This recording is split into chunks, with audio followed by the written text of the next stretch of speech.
Segundo, el Código Penal con los delitos en especial. ¿Estamos de acuerdo? Si yo les preguntara ahora cuál es la principal función de la tipicidad, vieron la clase pasada, ¿qué me dirían? ¿Qué hace la tipicidad? Suscribir una conducta en una figura penal. Bien. Si la vemos dentro de lo que es el organigrama o el concepto de teoría del delito, ¿qué diríamos? Una acción típica antijurídica y culpable. En ese contexto, ¿qué es lo que hace la tipicidad?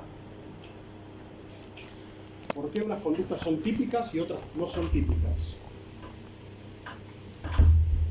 Porque pasan el filtro, digamos. Y el filtro ese, ¿qué es lo que dice?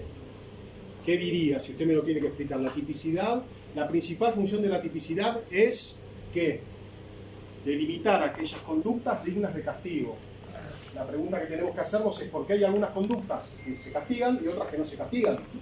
Tiene una función de garantía. ¿Estamos de acuerdo?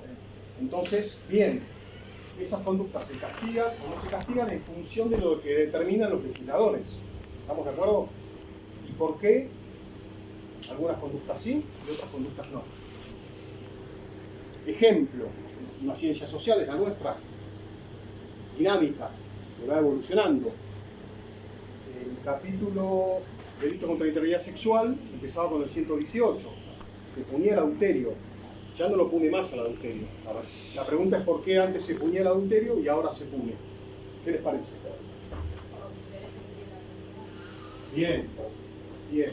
Entonces podemos decir que todos los tipos penales giran en torno a intereses que tiene la sociedad, entendidos desde el punto de vista legislativo, es decir, como una realidad prelegislativa. No son los jueces quienes dicen qué intereses deben ser tutelados, sino que son los legisladores. ¿Estamos de acuerdo? Sí. Fenómeno. Y como toda dinámica social va mutando. Hace muchísimos años ya, cuando yo estudié, el Estado se metía en la relación de pareja y sancionaba al hombre adúltero de una manera y a la mujer adúltera de otra.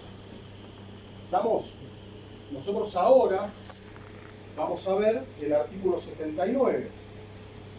Título primero. Se aplicará reclusión o prisión de 8 a 25 años al que matare a otro, siempre que este código no estableciera otra pena. ¿Cuál sería el bien jurídico tutelado? Bien. Una pregunta que debemos hacernos, que seguramente ya se las hicieron, es ¿qué es el bien jurídico tutelado? ¿Está protegido acá? No. ¿Por qué?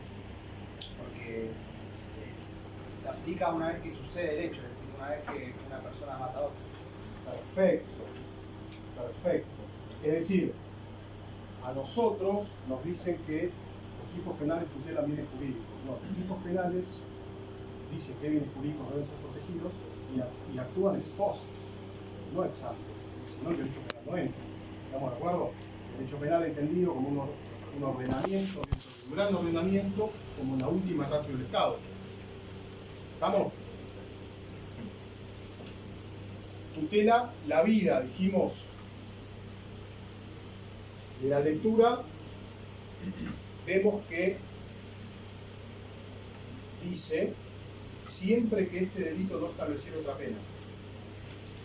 ¿Qué quiere decir eso? Si dividimos a un tipo penal, esto es un tipo básico, el resultado material, ¿no? Requiere un sujeto activo, un sujeto pasivo, una acción y un resultado en el mundo exterior. ¿Requiere algún tipo de calidad en la persona que debe cometerlo? No. O sea que puede cometerlo cualquiera, ¿no? Previamente a esto, podemos hacernos varias preguntas que están relacionadas con el derecho penal. ¿Por qué? Porque el derecho penal se ocupa de nuestra vida, ¿no? En determinadas circunstancias. Entonces, la primera pregunta que deberíamos formularnos es ¿cuándo empieza la vida? ¿No? ¿Qué respuesta tenemos? ¿Y cuándo se produce la muerte? Porque en ambos supuestos, digamos, no hay un criterio único. su vez, siempre que este código no establezca una pena mayor, es decir, que si hay una vida entendida no como un sujeto independiente, sino fecundado en el seno de una persona, habrá otro tipo que prevé la lesión a ese bien jurídico diferente al homicidio. ¿Siguen? Básicamente, respecto de la vida, se ha considerado que con la anidación, la fecundación empieza la vida. Y la muerte, esto dicho muy sintéticamente, al derecho penal solo le interesa cuándo se nace y cuándo se muere, ¿no? Pues el por qué hay un montón de causas científicas que están relacionadas con los dos supuestos. Hasta la reforma de la ley de trasplante era la ausencia de signos vitales. Ahora bien, el advenimiento de la tecnología a lo largo de los años, ¿qué fue lo que hizo? Que sin perjuicio de que existan signos vitales, las funciones cerebrales podrían seguir funcionando. Entonces nos encontramos con una persona con un cerebro que funciona sin signos vitales. ¿Está viva o está muerta? ¿Es un homicidio o no es un homicidio? Entra en juego la eutanasia, digo, no, hay un montón de aspectos o temas que tocan esta clase básicamente por el concepto de vida, por el concepto de muerte y por las diferentes intervenciones del derecho a lo largo de nuestra vida, que son tangenciales y que es importante que lo tengan en claro. Yo aquí me anoté, es hoy el cese irreversible de las funciones cerebrales determina la muerte. Artículo 23 de la ley 21.541. ¿Vamos? ¿Qué ley dijo? Estoy peleándome con la puerta. Desde que llegué me estoy peleando con la puerta. 21.541.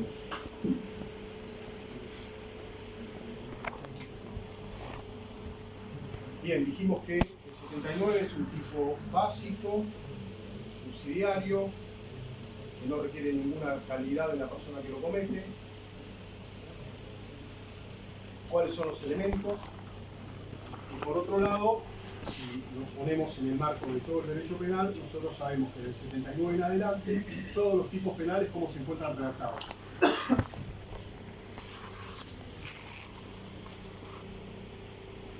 No me miren así, por favor. Díganme algo. Definitivo. Futuros abogados. Se encuentran redactados de manera golosa y comisiva, en términos generales, ¿no? Es una cuestión de técnica legislativa. Solo en algunos supuestos, de manera culposa, o mejor dicho, imprudentes, y en algunos supuestos esos delitos pueden ser cometidos por no hacer lo que se esperaba que hagamos, que se llaman omisivos. Es una cuestión de técnica legislativa adoptada por los legisladores, que estableció que solo algunos supuestos pueden ser cometidos de manera imprudente, ¿no? La técnica del número cerrado. ¿Se acuerdan por qué un delito es imprudente y por qué un delito es doloso? Doloso cuando hay conocimiento y voluntad de realizar la acción típica y que se conocen todos los elementos típicos, y culposo cuando es por imprudencia, negligencia o impericia. Bien, como principal característica del delito culposo, lo que tenemos que decir es que el fin perseguido por el sujeto activo no está desaprobado por el derecho, ¿no? ¿Estamos de acuerdo? Hay un fin diferente, hay una programación defectuosa de la causalidad que hace que produzcamos un resultado lesivo y en consecuencia hay una sanción penal. Nuestro Código Penal establece 4 tipos penales de manera culposa. 4. Técnica del número cerrado. ¿Por qué? El derecho penal es la última ratio. El Código de México, creo que hasta hace unos cuantos años ya, establecía en la parte general del código una norma que decía que todos los delitos podían ser cometidos de manera dolosa o culposa. ¿Qué pasaría? Nuestro código no lo tiene, el alemán tampoco lo tiene. Les pregunto, ¿qué pasaría si nuestro código estableciese que todos los tipos penales previstos pueden ser cometidos de una forma o de otra? teniendo en cuenta cuál es el fin del derecho penal. ¿Cuál es el fin del derecho penal? Regular el poder punitivo del Estado, ¿estamos de acuerdo? Es decir, administrar la fuerza del Estado. Hablamos de derecho penal, ¿de qué estamos hablando? Violencia. Violencia administrada por el Estado en determinados supuestos, en pos del bienestar general. ¿Estamos? Voy muy rápido. Acelero y empiezo. Si nosotros tuviésemos una norma general que establece en la parte general que todos los delitos pueden ser cometidos de manera dolosa o culposa, lo que hacemos es ampliar el espectro, ¿no? No reducirlo. Siguiente. Bien. Dice que podremos la puerta o no. Había puesto un tacho. ¿Eh? Si el tacho de afuera está específicamente para bloquear la puerta. vuelta. Bueno, ¿estamos de acuerdo con eso? Es decir, y lamentablemente, ¿cuáles son los eventos de manera culposa que más conocemos? Lesiones. Homicidio, culposas y lesiones culposas, vinculados a... Accidentes tráficos. Exactamente. Hay una programación defectuosa de la causalidad que hace que nosotros, valor que tengo, no sé ustedes, hay una programación defectuosa de la causalidad que hace que yo produzca un resultado lesivo que no es el que quiero. Yo quiero ir con mi señora al cine a las 10 de la noche, me quedo de más en la facultad, en una clase, entonces en lugar de tardar lo que tengo que tardar, trato de tardar menos, llego a una esquina, el semáforo se pone en amarillo, en lugar de frenar, acelero y lesiono a una persona. Yo quería ir al cine, no quería lesionar a nadie. Los delitos dolosos yo quiero realizar el tipo objetivo y lo realizo. Conozco y quiero, conocimiento y voluntad. Está clarísima la diferencia. Bien, el 79, el homicidio simple, es un homicidio doloso, básico, no tiene calidad en el sujeto activo y de resultado material. Vamos adelante, vamos al 80, o sea, el 80 contiene todos los tipos agravados del 79. Deben estar todos los elementos objetivos y subjetivos del 79. Es decir, que debe ser un tipo doloso también.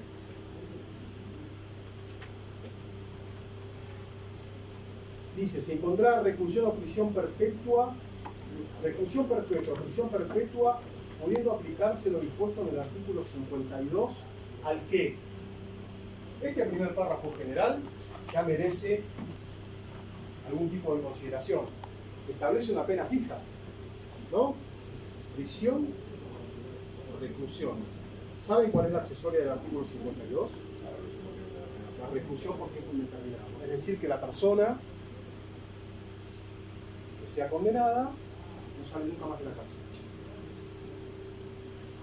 Entonces, atamos este sistema normativo. Como dije al principio, este derecho penal se encuentra inmerso dentro de un ordenamiento jurídico que arranca con nuestra Constitución Nacional y los tratados internacionales incorporados en el inciso 22 del artículo 75 a partir de la reforma, ¿no? Muchos de ellos convenciones sobre derechos humanos. Entonces, el primer cuestionamiento que se hace a esta prisión o reclusión perpetua es que encontraría estos tratados que tienen jerarquía superior a las leyes. El Código Penal es una ley. ¿Estamos de acuerdo? Entonces, eso por un lado. Por otro lado, ¿vieron teoría de la pena ustedes? ¿Y con qué les parece que no compatibiliza esta reclusión o prisión o accesoria por tiempo indeterminado? Con una reinserción. Con una resocialización. La Constitución Nacional que dice las cárceles serán sanas y limpias, no para castigo, sino para... Entonces, digamos, tenemos, desde el vamos en el artículo 80, un confronte de derechos. El derecho a resocializarse de una persona que fue declarada culpable de un delito y tiene una sentencia, ¿no? Con el otro fin de la pena, que es que se le impone porque uno de los fines puede ser ya de modé retributivo, ¿no? O la prevención general, o la prevención especial. O sea, hay varios intereses en juego, no es una cuestión menor, no pasa inadvertida. Bueno, de hecho, todos nosotros hemos visto, lamentablemente, a lo largo de estos años, diferentes eventos donde se cuestiona la imposición de penas de este tipo. ¿Se acuerdan de Robledo Puig? Está preso, ahora no me acuerdo si ya le dieron la libertad condicional o no, pero creo que tenía 7 pedidos de libertad condicional y nadie se la concedió. A ver, tengamos en cuenta que esto que estoy diciendo y que todo lo que voy a decir a lo largo de las clases que decimos los docentes es académicamente y normativamente lo que establecen las normas. Pues cada uno de nosotros se va a interiorizar con el ordenamiento interno y el ordenamiento externo y formará una opinión con sustento profundo o no tanto sustento o muchísimo sustento. ¿Se entiende a dónde voy? Digo, porque nosotros pensamos en, inmediatamente me viene a mí, yo doy clases en otra materia, los delitos culposos. En el 84 el Código Penal fue reformado en innumerables oportunidades a partir de los eventos que toma el Estado público. Inicialmente tiene una pena de 1 a 3 años. Es decir, que automáticamente el homicidio culposo se mataba a una persona en una situación de tránsito y, teniendo en cuenta la pena de expectativa, la persona se iba en libertad. Y eso, digamos, con una idea de justicia, de darle a cada uno lo suyo, no se condice. Me imagino que les ha pasado a mi familia. Yo soy el primer abogado de mi familia, mi papá me llamaba y decía, hijo, ¿cómo puede ser que pase? Bueno, papá, los legisladores hacen las leyes, los jueces las aplican. Ese código, ese artículo 84 fue reformado en innumerables oportunidades. No de manera integral, hay una reforma del Código Penal en el Senado de la Nación que también no ha salido, presentada hace cuantos años, que prevé una reforma integral, porque vamos reformando determinados artículos en función de las necesidades. Otro claro ejemplo es el 189 bis del Código Penal, la tenencia, exportación de armas de guerra, el uso civil condicionado, el uso civil, léanlo. Si alguno lo entiende, le pido que me llame, le doy mi mail y me explica. Es inentendible. Es inentendible la cantidad de reformas y vueltas y vericuetos que realmente una reforma tiene que ser integral. Y, digamos, no podemos empezar por atrás, respondiendo a las necesidades a partir de un hecho. Lo vamos a ver ahora con el caso que tomó Estado Público y que dividimos todos en dinero, ¿no? Aprovecho para decirles que hay un artículo muy interesante agregado este cuatrimestre en el campus, y creo que en el programa también, el doctor Pérez Barbera, que es dolo como indiferencia.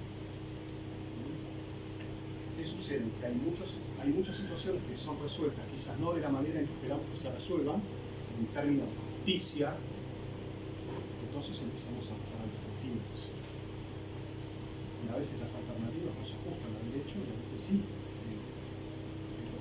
Es muy importante que nosotros, ustedes como futuros abogados, cuenten con todas las herramientas para poder dar respuesta a estas situaciones. Es una responsabilidad grande que tenemos desde lo profesional. ¿Se entiende? Vuelvo, porque me fui lejísimo. La reclusión por tiempo indeterminado fue declarada inconstitucional en el caso Gramajo, Corte Suprema de Justicia de la Nación, por violentar diversos principios constitucionales: culpabilidad, proporcionalidad, in bis in idem, derecho penal de acto, prohibición de imposición de penas crueles, inhumanas y bueno, y demás. ¿Está? Hasta acá estamos, no vimos ningún inciso todavía. Ahora vamos a ir al primer inciso, que establece que, acuérdense, reclusión perpetua o prisión perpetua, pudiendo aplicarse lo dispuesto en el artículo 52, al que matare a su ascendiente, descendiente, cónyuge, excónyuge o a la persona con quien se mantiene o ha mantenido una relación de pareja. mediare o no convivencia. ¿Cómo se conoce este agravante? Por el vínculo. Ascendiente. Descendiente, la ley no menciona grados, con lo cual están abarcados todos, ¿no? Principio de legalidad. A veces nos vamos a encontrar la derivación de un principio de legalidad del principio de legalidad establecido. ¿Dónde está establecido el principio de legalidad? ¿Se acuerdan? No, es en la parte. Nadie está obligado a hacer lo que lo manda la ley y que lo que ella nos prohíbe. Una derivación de ese principio es el principio de máxima taxatividad legal, ¿no? Enfocado en los legisladores, ¿para qué? Para que sean rigurosos al momento de sancionar las leyes. Si este principio falla, hay otro principio que se llama máxima taxatividad interpretativa, que está dirigido a los operadores de la ley, a los jueces, ¿no? Que deberán interpretarlo conforme a los principios generales, el proyecto de ley, ¿no? Teniendo en cuenta que la declaración de inconstitucionalidad de la ley es la última rápida, ¿no? Como la ley institucional independientemente de que cuando la cuestión semática sea insalvable, deba hacerse. ¿Estamos? Abarcaría a todos. Ascendiente, descendiente, cónyuge. Si protege el vínculo, por eso venía el tema de los dos principios. ¿Qué les parece con protege el vínculo? Inicialmente, autores clásicos se referían al vínculo sanguíneo. ¿Qué pasa con un vínculo no sanguíneo? Una adopción. ¿Es agravado por el vínculo o no? ¿Qué les parece? En una adopción legal, si mal no me equivoco, seguiría siendo a la vista de la ley un descendiente, porque es el hijo. Yo no tengo dudas, desde mi punto de vista, que lo abarca. Soler, Sebastián Soler, Creus y otros autores sostienen que lo que protege es el vínculo sanguíneo y entienden que no lo abarca. Una adopción en términos legales, ¿no? Realizada entre la pareja que adopta un chico y una chica, ¿por qué no debería cubrir? ¿No? Yo tenía entendido, puede que me equivoque, que con el nuevo Código Civil se había quitado la distinción de sanguíneo y no sanguíneo, pero no sé si aplica en el área penal. En el área civil me parece que se había quitado esa distinción. Y bueno, a ver, Dentro del penal no estoy seguro. como consecuencia del principio de legalidad, vuelvo, uno de los principios cuya prohibición se expresa en el derecho penal es la analogía, Penal. ¿no? Ante la ausencia de leyes, nos remitimos a otro ordenamiento para dar una respuesta. Pero bien, la analogía y mala parte, moran parte, siempre que sea a favor, podría ser aplicada. Digo, si protege el vínculo, ¿cuál sería la razón si ese vínculo no es sanguíneo? Porque dice vínculo, no dice vínculo sanguíneo. Máxima taxatividad legal, máxima taxatividad interpretativa. ¿Me siguen? ¿Por qué no lo cubriría? Es un primer obstáculo, no el único. El vínculo conyugal puede ser presente, puede ser pasado. En principio se prohíbe por los medios que todos conocemos, básicamente documentales, ¿no? Si bien no rige la libertad probatoria, dice mediar en no convivencia, es decir, hay diferentes medios de prueba. Hace muchísimos años toda la gente se casaba, hoy hay leyes que se casan y la gente vive juntos, viven 100 años juntos o 50, les toca vivir, ¿está? Se agregan calificantes, relación de pareja, convivencia, digo, quizás le quite importancia a esto del cónyuge, no cónyuge, pareja, no pareja. Si lo leemos y lo empezamos a desilvanar, nos damos cuenta de eso. ¿Estamos de acuerdo? Está claro que no sería lo mismo un vínculo conyugal firme. Yo estoy casado hace muchísimos años, con una, hace 28 ya, no soy tan chico, con una relación pasajera. sé si podría ser equiparado. Quizás lo pensamos cuando nosotros vemos un proceso, tenemos que ver todo el proceso. Si lo pensamos en una etapa preliminar, sí, y si lo pensamos en una etapa donde debe tomarse una decisión de fondo, no. ¿A qué me refiero con esto? Ciudad de Cava, Justicia Nacional de Difusión, Tribunal Oral, ¿no?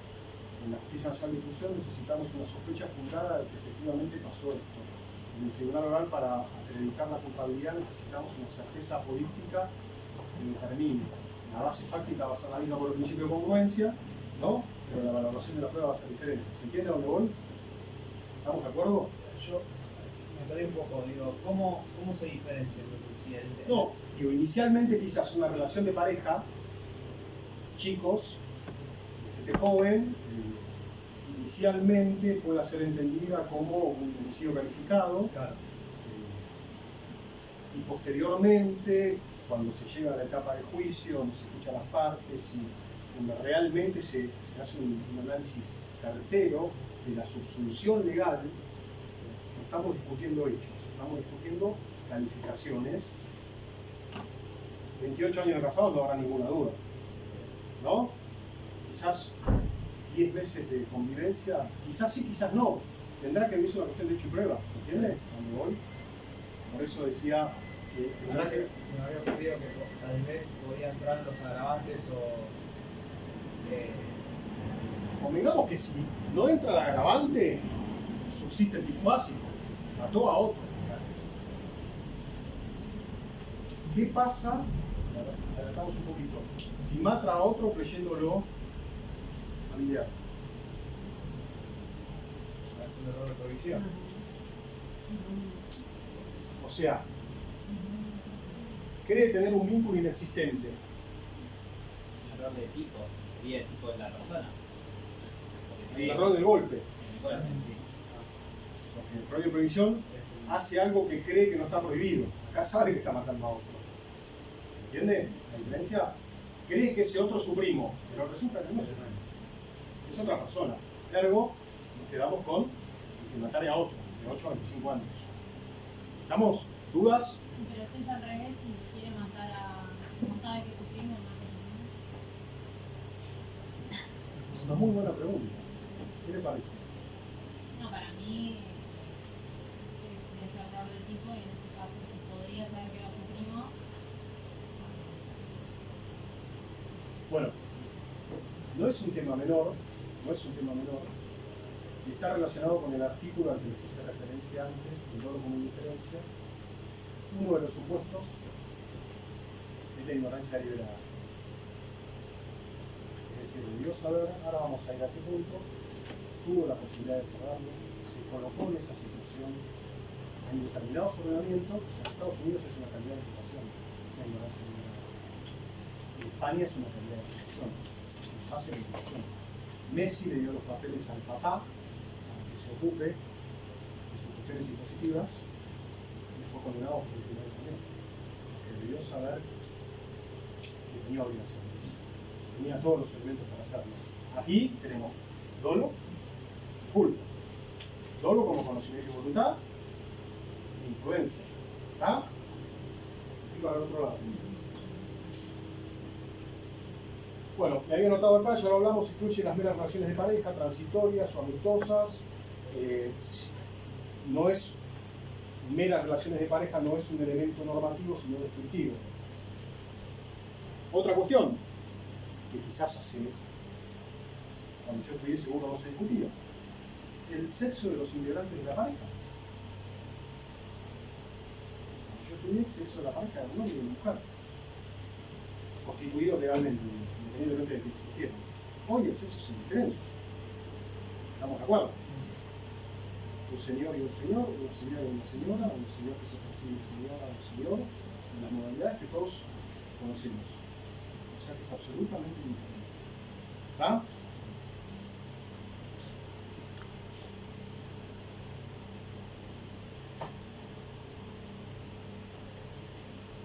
Bien. esto tiene una reforma, dice, cuando en el caso del inciso 1 de este artículo, mediante circunstancias extraordinarias de atenuación, el juez podrá aplicar prisión o reclusión de 8 a 25 años. Esto no será aplicable a quien anteriormente hubiera realizado actos de violencia contra la mujer víctima.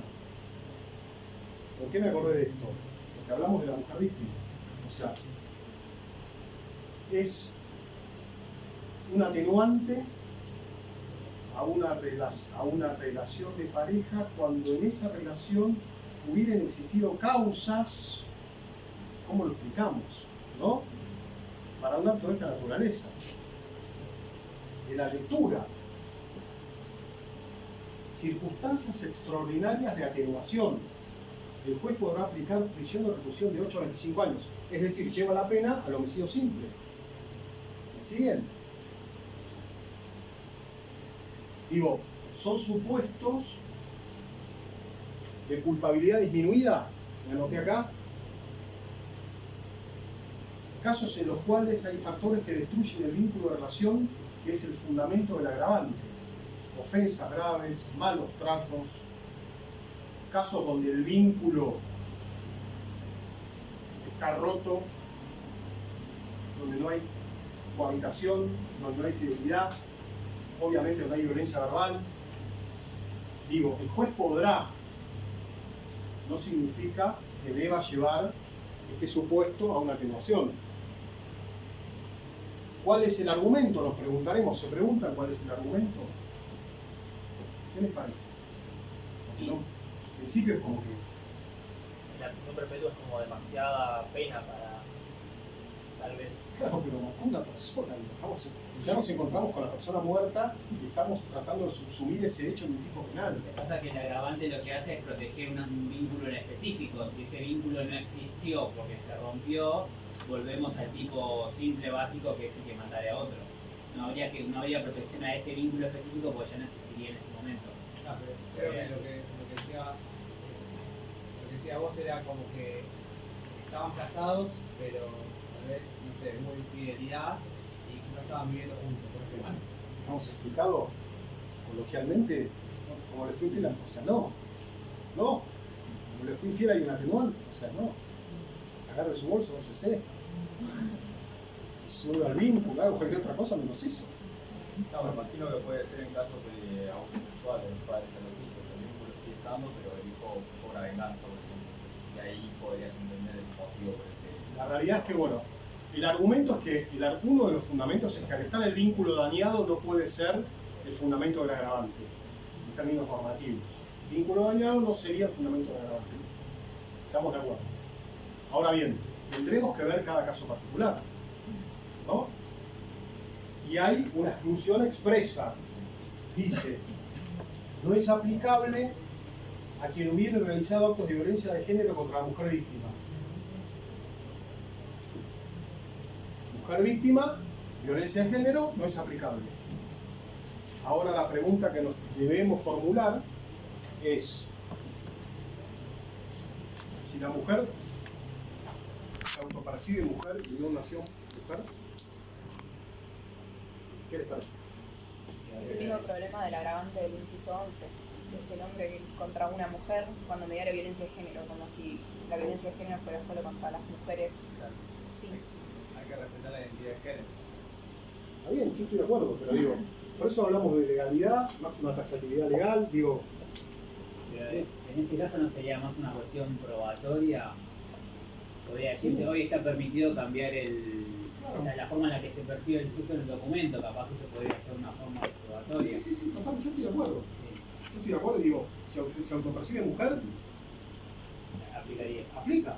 Yo estoy de acuerdo. Ahora bien, no sale de acá. Es lo que yo creo. Haciendo un análisis, digamos, global del ordenamiento.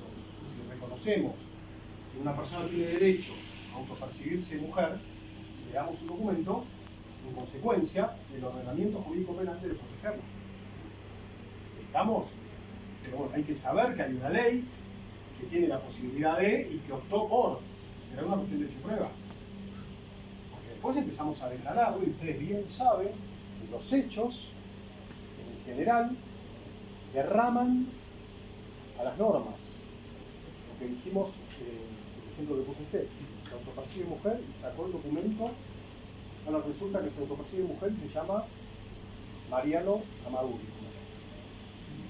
Uno escribe el documento que se llama Amaduri y van a todos lados. ¿Qué hacemos?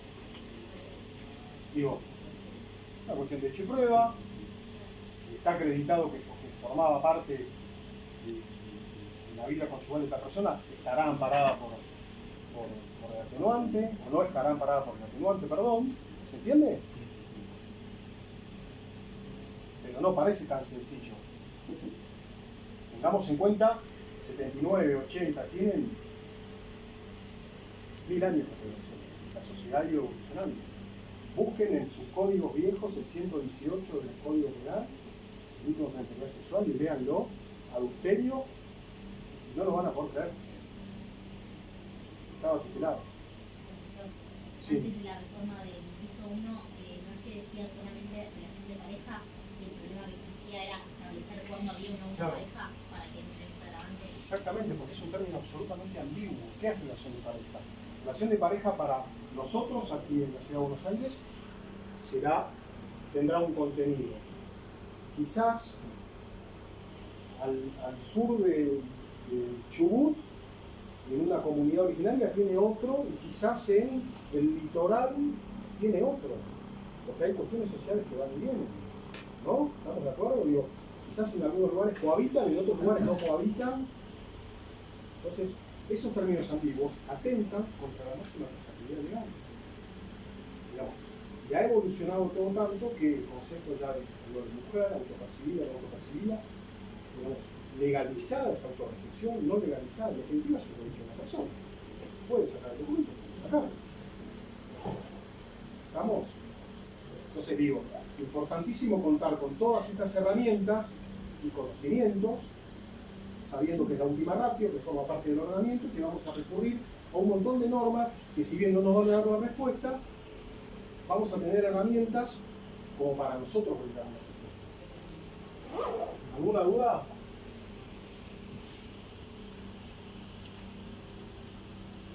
Último problema de este supuesto es si los actos de esta atenuación se trata de simples hechos manifestados o deben ser probados en un expediente. Es decir, se atenúa la conducta porque hay malos tratos. Pasa de una prisión perpetua a 8 a 25 años, ¿no? De una prisión perpetua a 10 años de prisión, una víctima. ¿Deben ser probados? ¿Deben estar sustanciados en un proceso? Supongamos que sí. ¿Ese proceso tiene que tener sentencia? ¿O alcanza con un pronunciamiento intermedio que diga que efectivamente hay un maltrato?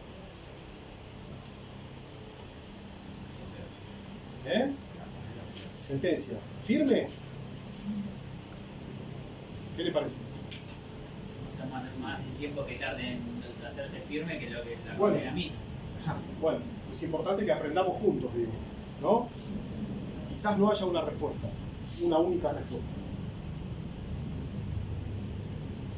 Vamos al inciso segundo, con ensañamiento, alevosía, veneno u otro procedimiento insidioso. ¿Qué entienden por ensañamiento? Cuando quiere Provocar. generar un tormento excesivo, un dolor excesivo a la persona. Cuando se mata para hacer sufrir. Que muera, yo quiero más, conozco y tengo la voluntad, quiero matar y mato, pero quiero que muera con un sufrimiento extraordinario.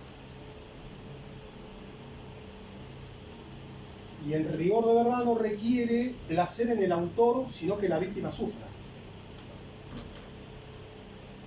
Ese dolor puede ser físico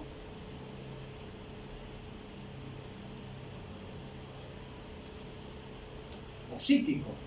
¿Estamos de acuerdo?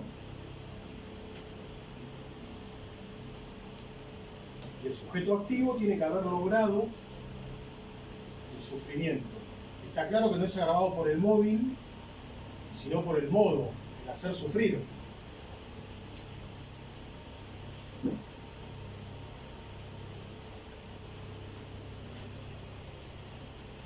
¿Cuál les parece un caso lamentablemente típico de esta agravante? Piénsenlo antes de decirlo. Un segundo con eso. No están a acuerdo. ¿Es acorde o no están a acuerdo? Cuando prende fuego. No me acuerdo el baterista de qué grupo. Prendió fuego a la nota. La locura. Para hacerla sufrir. ¿Recuerdan un caso también tristemente conocido? 113 puñaladas. Bien. Puede ser un agravante. Puede ser este agravante, como no. Les hago una pregunta, examen. ¿Qué pasa si se prueba que la víctima murió por la primera puñalada? Esto es delito imposible. Las otras 112, Son delito imposible. habrá que verlo. Lo veo seguro, me gusta, está bien.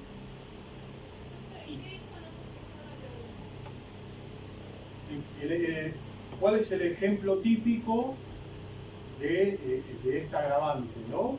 Del querer hacer sufrir? El compañero dijo el caso de prenderla a fuego, que el baterista de una banda que prendió fuego a la novia muere. Es el ejemplo típico. Hacer sufrir con un móvil, digamos, el móvil es que sufra la víctima, no el placer de sufrir. Otro de los ejemplos puede ser las 113 puñaladas, que la mata de 113 puñaladas para que sufra. En algunos supuestos podrá hacerlo y en otros supuestos no podrá hacerlo. Digo, ¿qué sucede si la autopsia determina que murió con la primera puñalada? ¿Eh? ¿Se entiende? Digo, tampoco es tan lineal. En principio podríamos decir, con estos tres elementos que tenemos, la respuesta es la correcta. Por otro lado, tengamos en cuenta siempre esto. Les van a hacer una pregunta, y cuanto la pregunta más corta y menos elementos sea, más compleja puede ser, ¿no? Y no den por supuesto hechos que no están redactados, que no están consignados en la premisa. ¿Vamos?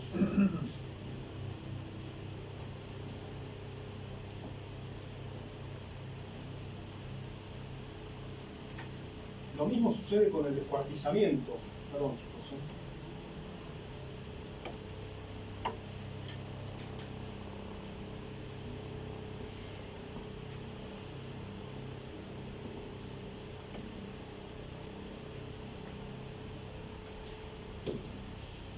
Es decir, si murió antes, no sufrió. Cuando el móvil es que la víctima sufra. El segundo supuesto es alevosía.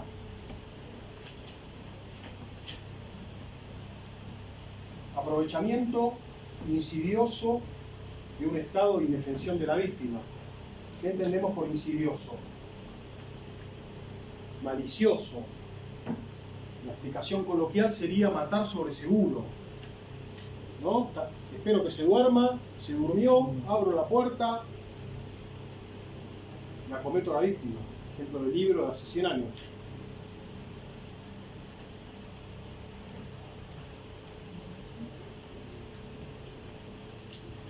La pregunta que debemos hacernos es, esa situación, ese aprovechamiento insidioso y malicioso, ¿debe haber sido creado por el sujeto activo de la acción? ¿O puede ser preexistente y pudo haberlo creado otra persona? ¿Qué les parece? ¿Qué opinan? Las dos pueden ser. ¿Por qué? No sé, se me ocurre, podés drogar a una persona con cualquier medicamento y cometés el hecho, o aprovechás de que está durmiendo y vas y cometés el hecho. No, para mí tiene que ser con la intención de hacerlo, porque ahí teníamos un error de tipo, porque en teoría lo que quería era matarlo, simplemente matarlo, no crearle un dolor o un sufrimiento excesivo. Entonces, si la persona no tenía esa intención, no era lo que quería hacer, podría decir. Entonces, entiende como... Sí, lo entiendo. Yo le di la respuesta. El fundamento es el aprovechamiento. Ergo, la respuesta es, ¿puede crearlo el sujeto activo o puede simplemente aprovecharlo? El fundamento es que se aprovecha. Insidioso o maliciosamente en un estado de indefensión, lo usa. También puede crearlo, pero no es excluyente. ¿Estamos?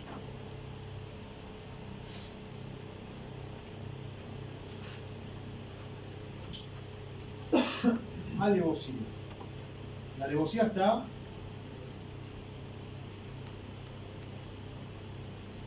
vinculada a la premeditación, ¿no? Entendida como ¿qué la premeditación? Si yo les preguntara cómo pueden definir premeditación.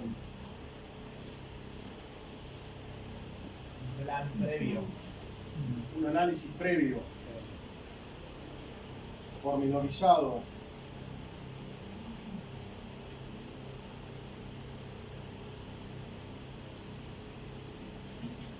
La verdad que tanto la alevosía como la premeditación, la jurisprudencia han dado conceptos bastante visibles y muy relacionados con los hechos en los cuales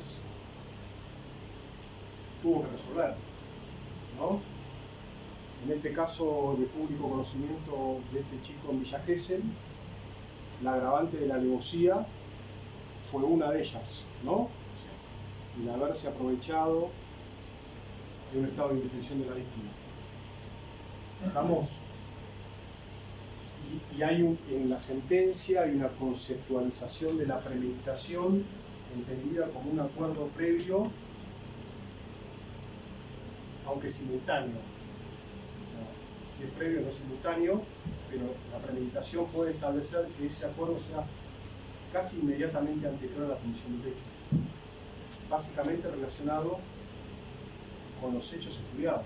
Se entiende que, digamos, no es tan sencilla la elaboración.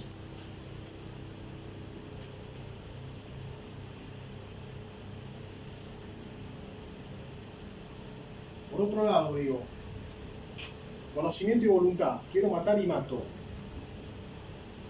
Si yo quiero matar, soy sujeto activo de homicidio, voy a tratar de lograr mi cometido.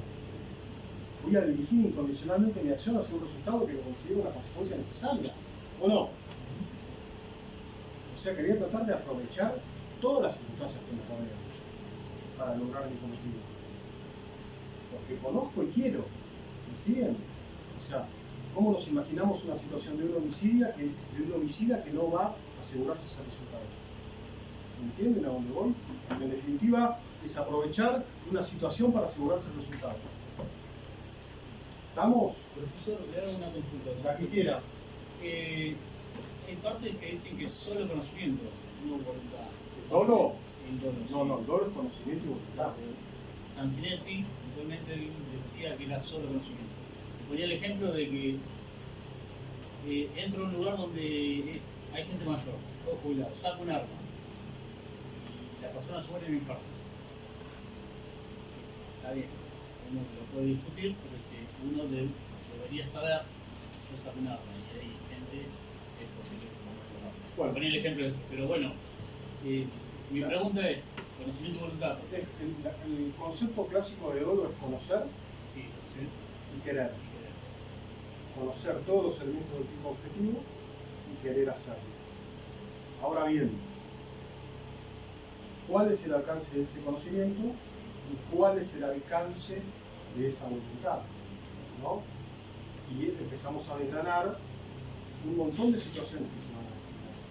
Porque si el dolo es directo, yo quiero matar y mato, ¿no? Estamos de acuerdo con la discusión. ¿Qué pasa con el dolo eventual? ¿Cómo me explican el dolo eventual?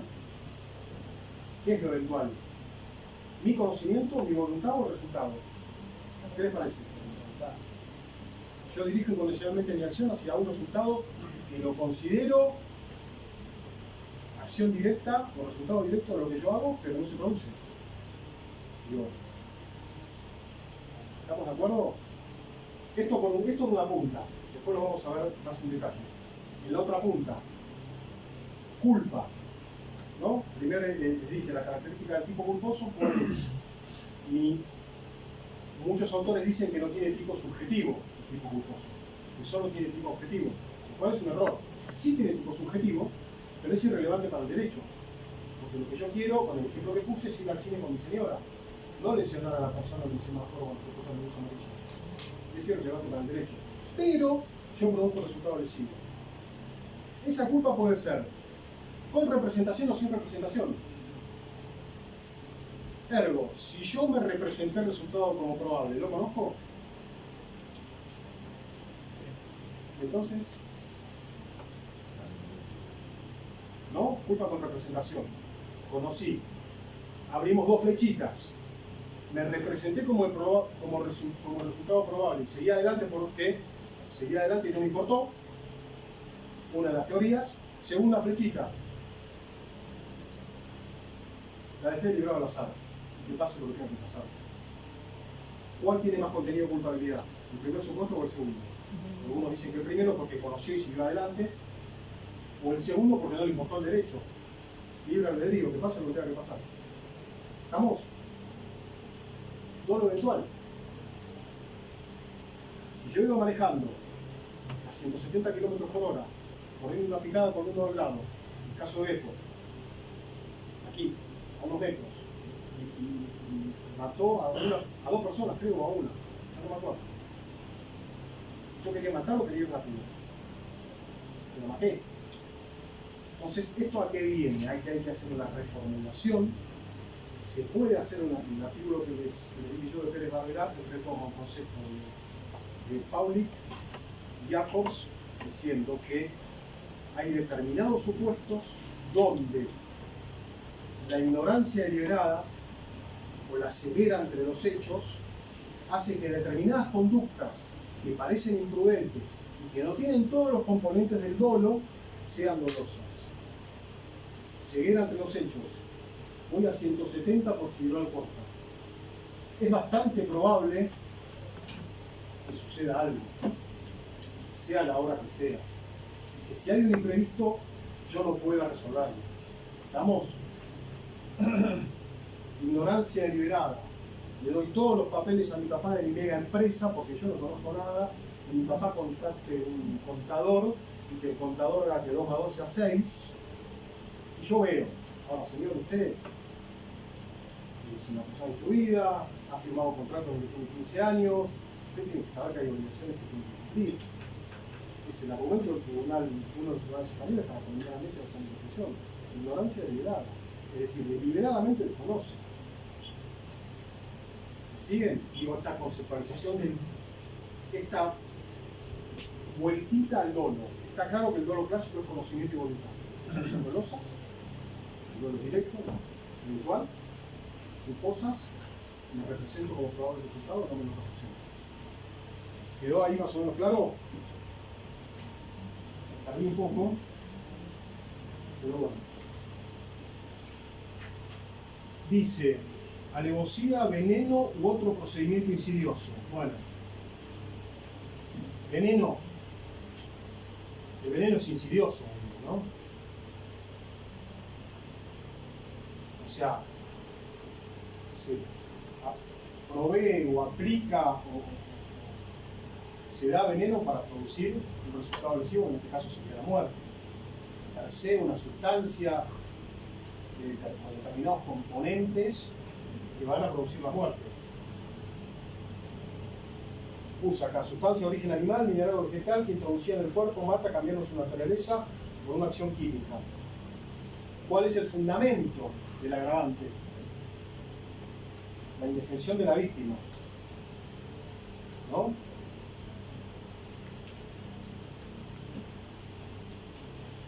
Es curioso cómo ensañamiento, alevosía, veneno, ensañamiento, alevosía, premeditación, veneno u otro procedimiento insidioso.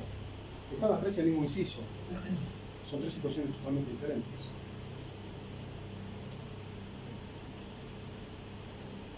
Por precio, promesa remuneratoria. Parece sencillo, ¿no? También un caso que está ahora, yo leo a todos los policiales como un encantador del derecho penal. Este hijo que mató al padre y la madre, que habían detenido a la señora que trabajaba en la casa, ¿se acuerdan? Y dejó el auto, se enteró que iba caminando.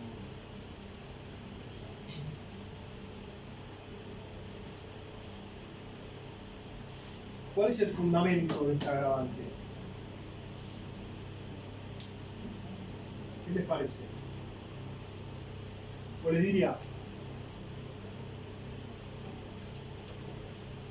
¿cuál es la primera característica si les digo por precio promesa remuneratoria?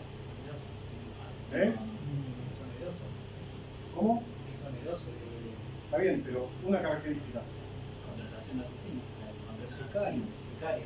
Bien, y si vamos más atrás, un poquito más normativo. Comercialización O delincuencia necesaria. delincuencia. Delincuencia necesaria. Hay uno que paga y otro que va a matar. No, No, porque en realidad el instigador lo que hace es Convencer psíquicamente. convencer psíquicamente a generarle el dolo a la otra persona. ¿Se entiende? Acá hay una persona que paga y otra que mata. Por precio promesa remuneratoria. Codicia el autor directo. Fundamento. El que paga, ¿qué sería? Coautor inmediato. ¿Se acuerdan de teoría de autoría y participación? Sí. El autor mediano. Primera pregunta, ¿el Código Penal define el concepto de autor? No. ¿Autor? Tampoco. De alguna manera, 45, 46 y siguiente define participación primaria y secundaria, ¿no? El que prestaron auxilio sin el cual el delito no podría haberse cometido. Primario, secundario, el que realiza cualquier otro aporte posterior al hecho, ¿no? O cumpliendo promesas anteriores. Lo que se esconde, algo proveniente del delito, es una figura independiente que se llama encubrimiento. ¿Estamos de acuerdo? La autoría puede ser directa, ¿no? Coautoría, indirecta de consecuencias necesarias. ¿Cuál es el indirecto de consecuencias necesarias? Ejemplo del libro. Pones una bomba en un avión, Una bomba en el auto, con el que auto, quiere matar al embajador y matas al embajador. No lo directo respecto al embajador, de consecuencias necesarias. ¿Eh? Y el autor mediato. A esto viene. Es el autor que se vale de un instrumento para cometer el delito. ¿Está? Puede ser, habrá que ver el caso, podrá ser una autoría, siempre un autor mediato, podrá ser una coautoría. En la coautoría dijimos que digamos, el concepto de autor entendido como aquel que tiene el dominio del hecho, el que decide sobre el curso causal de la acción. Y esa coautoría puede ser una coautoría donde cada uno comete todo el hecho o una coautoría funcional por división de tareas. Ejemplo del libro, el banco. Chofer, reduce, carga la bolsa, sube y se escapa. Todos responden por todo. ¿Estamos de acuerdo? Una consulta. Sí. ¿Por qué encuadraría entonces en el caso este de Martín del Río y no encuadraría el cuarto por la codicia? Acá ¿Hay un autor más? no, O sea, estaba pensando eso yo, cuando Ah. puse el ejemplo. Claro. Si había un autor más. O sea, si fuese la chica que trabajaba en la casa y él hubiese... Estaba pensando, al cuando asesino. lo dije, después lo pensé y dije, bueno, pero en rigor de verdad, este agravante requiere una codelincuencia necesaria. Requiere alguien que pague y alguien que ejecute. Por eso, si se hubiese dado el caso ese de que la Sería, chica que trabaja en claro, la casa... ahí Ríos sí. es el nombre. Martín del Río era... Claro, no sería el ejemplo que puso el profesor. ¿Eh?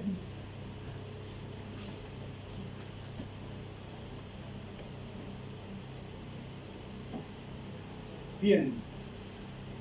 ¿Cuáles son los elementos? Un acuerdo entre dos o más personas, precio o promesa. Ese pacto anterior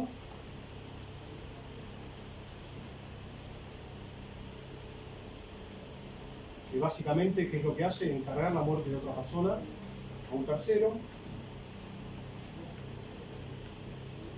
Y el pago, que podrá ser dinero o cualquier otro bien de contenido patrimonial. ¿Estamos de acuerdo?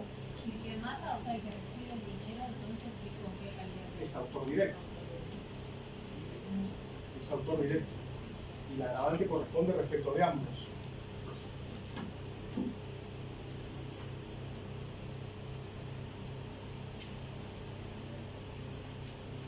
Y después habrá que ver si son coautores, es partícipe primario, ¿no? definitiva, esta cuestión de la autoría y participación, en principio, no tendría ningún efecto en términos de pena. ¿Estamos de acuerdo? Porque la participación primaria y la autoría o coautoría tienen la misma pena en el Código Penal. El 45 dice eso. Tendrá la misma pena aquellos que prestasen una ayuda o colaboración sin la cual el delito no se hubiera cometido. ¿Estamos? Les iba a decir otra cosa, pero me lo olvidé.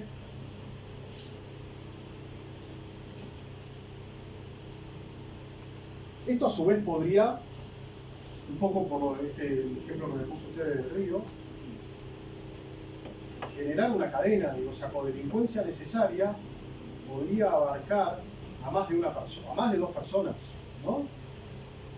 Donde el segundo subcontrata a una persona para que ejecute esa muerte. Los narcos.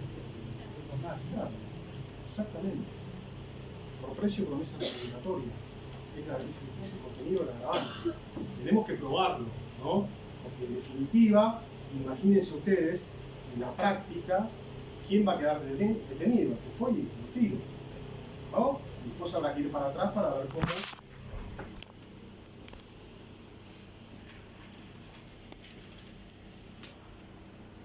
Bueno, ¿alguna pregunta? ¿Seguro? En el supuesto del cuarto dice por placer. Primer supuesto también engloba placer, codicia, odio racial, religioso, de género, a la orientación sexual, identidad de género o su expresión. Esto ha sido modificado por la ley 26.791. A su vez, habíamos dicho, en el supuesto de la alevosía,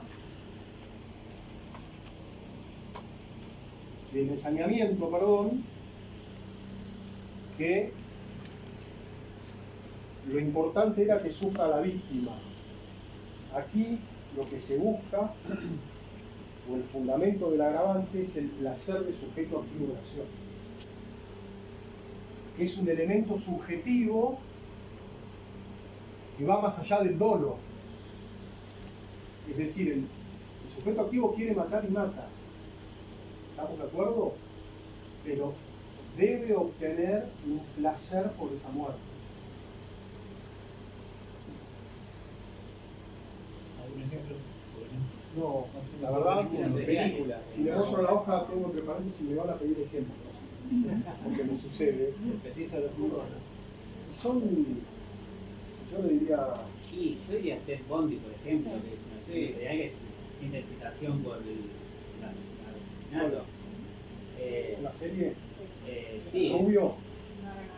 No, ese Hammer. No, también una película de Seven, no sé si Paz Capital. Bueno, en todos los casos, en supuesto ponerle contenido a este elemento diferente del dolo, a mí lo primero que se me ocurrió es cómo lo probamos, ¿no? Tiene que ser manifiestamente palpable, no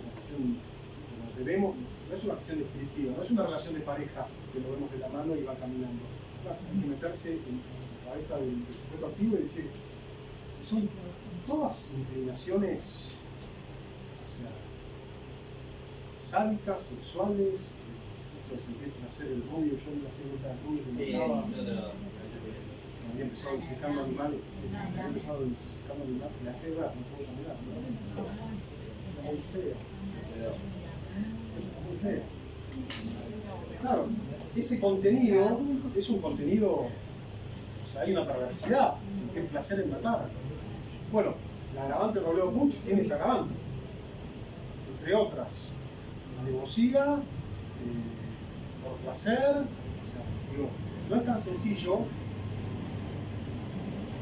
quizás de encontrarlo por suerte, quizás de probarlo también.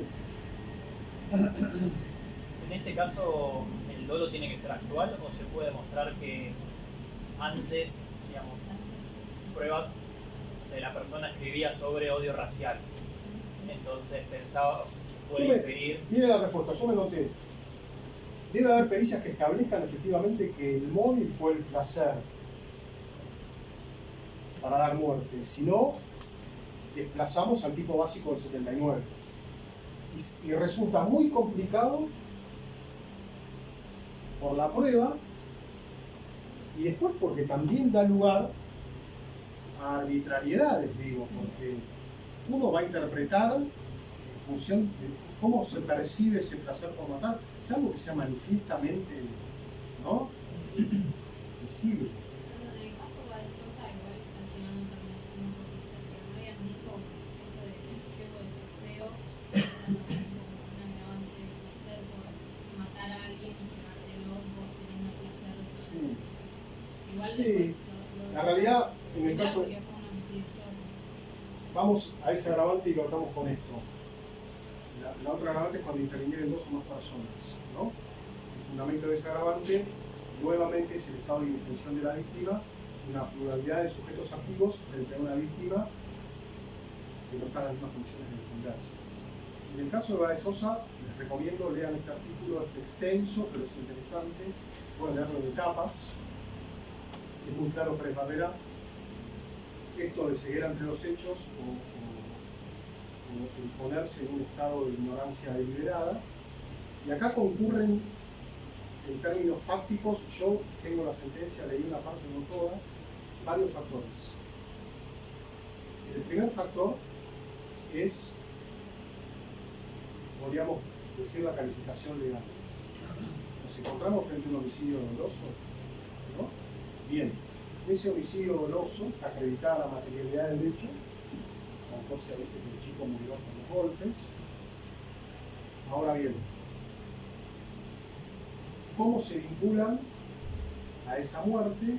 Primero subsumimos este tipo penal en la intervención de dos o más personas que parecería, digamos, a priori que sucedió así, ¿no? En función de lo que hemos visto todos.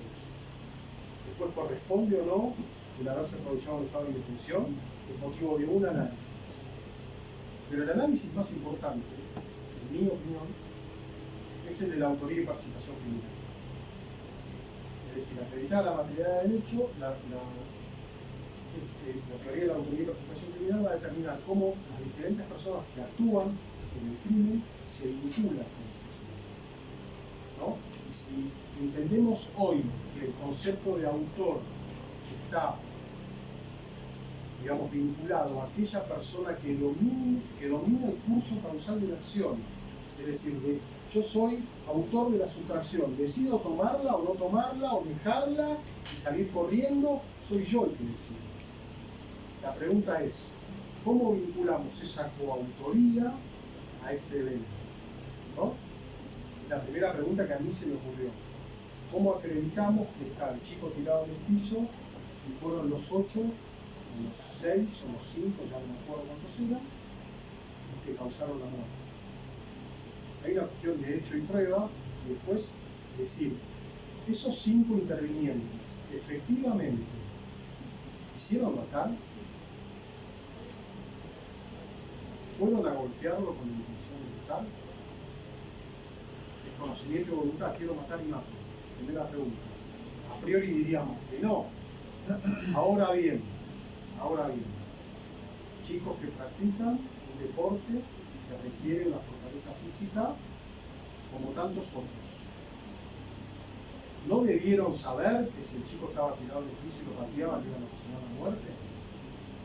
O sea, los hechos no le indicaban que podían obtener el resultado fatal que iba a ser este. Es la otra pregunta. En términos dogmáticos, ¿no? Deliberadamente desconocemos. Estamos en... porque les leo esto.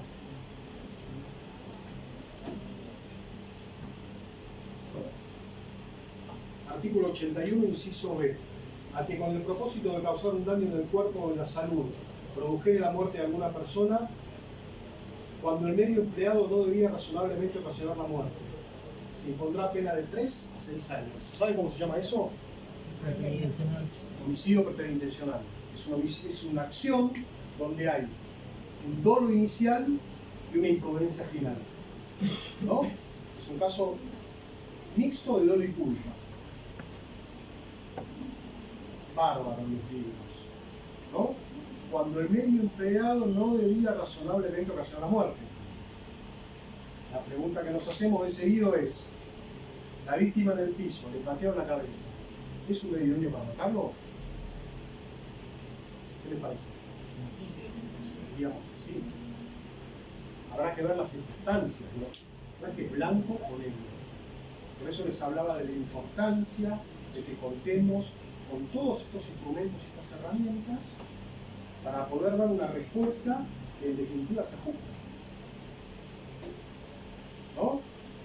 ¿Qué les parece? ¿Qué opinan? Porque en definitiva, como operadores del derecho, independientemente de que seamos jueces, fiscales o defensores o abogados particulares, tenemos el estricto cumplimiento de la ley. ¿Estamos de acuerdo o no? Después escuchamos cosas que no son ciertas. El fiscal solamente acusa. Es relativamente cierto. El fiscal acusa incluso a favor del imputado, en pos del cumplimiento de la ley. No es que el fiscal va a decir, no, quiero que le den 2000 años. Sí, si corresponde que le den 2000 años, que le den 2000 años. Pero dictamina incluso el cumplimiento de la ley. ¿Estamos de acuerdo?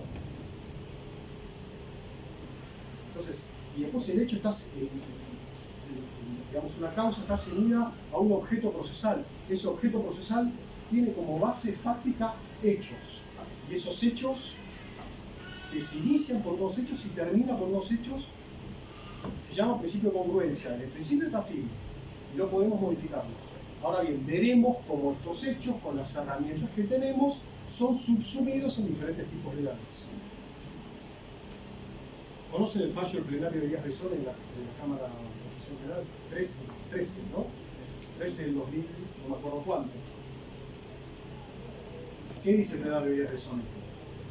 Que no bastará en materia de excarcelación las pautas objetivas establecidas en el Código. Las penas en expectativa hacen que la persona soporte el proceso en libertad o detenida. Hasta el fallo de Díaz Rezón, que dice que deberá ser analizado el entorpecimiento de la investigación y el riesgo de fuga. Entonces, la calificación legal tiene un segundo grado de importancia a los efectos de soportar el proceso de una persona que es inocente hasta que una sentencia demuestre lo contrario. No tenemos una respuesta, tenemos varias. ¿Estamos de acuerdo? ¿Qué opinan ustedes? Me interesa saberlo.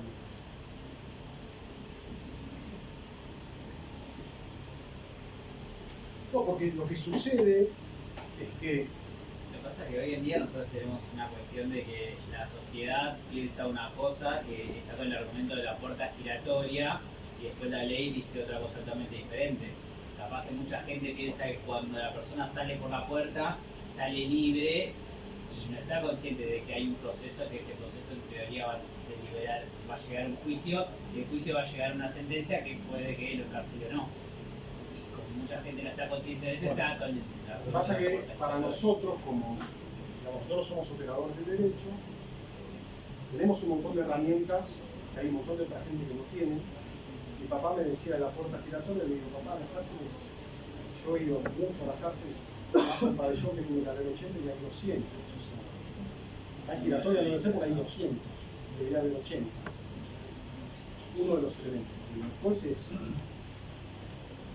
no, la pena del delito, el delito establece la libertad condicional y si goza de las dos terceras partes, pero eso no lo determina el juez. Está bien, un juez de ejecución va a conceder o no va a conceder la libertad condicional. Pero hay algo anterior, que es una base normativa, es una ley que la dictan los legisladores, ¿no? En función de los intereses de la sociedad. Como dijimos al principio de la clase, todos los tipos penales giran en torno a bienes jurídicos. Bienes jurídicos entendidos como realidades prelegislativas, donde los legisladores en la antigua Roma, en el Código de Baviera, creían que los legisladores eran seres que nunca se equivocaban y que siempre iban a estar atrás del interés de la sociedad. Los griegos decían lo mismo, se dieron cuenta después que no pasa. ¿Estamos de acuerdo? Pero hay una cuestión que nos excede, que no es normativa. ¿Se entiende? ¿No? Es decir, no, bueno, tenemos este gran problema acá, creamos 20 fiscalías, 20 juzgados de control. Ni la fiscalía ni los juzgados previenen el delito.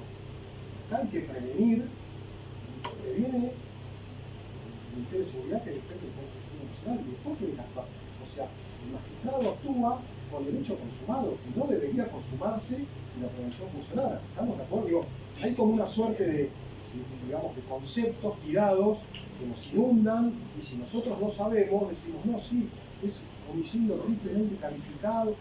Bueno, puede ser que sí, pero puede ser que no. ¿Estamos? ¿Ya es hora? Veo que preparan todo. 56. Bueno, nos quedan 5 incisos y nos queda 5 incisos, el 81, el 83 y el 84. Nos vemos la clase que viene, que vengo yo de nuevo. ¿Vale? Gracias, chicos.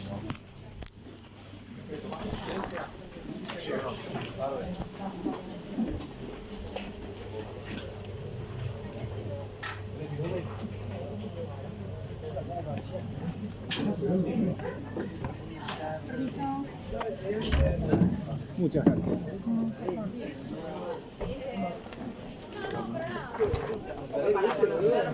Está así y no lo había hecho. Sí, que en un momento se paró, pero dije, se va. No. Bueno, ¿ven?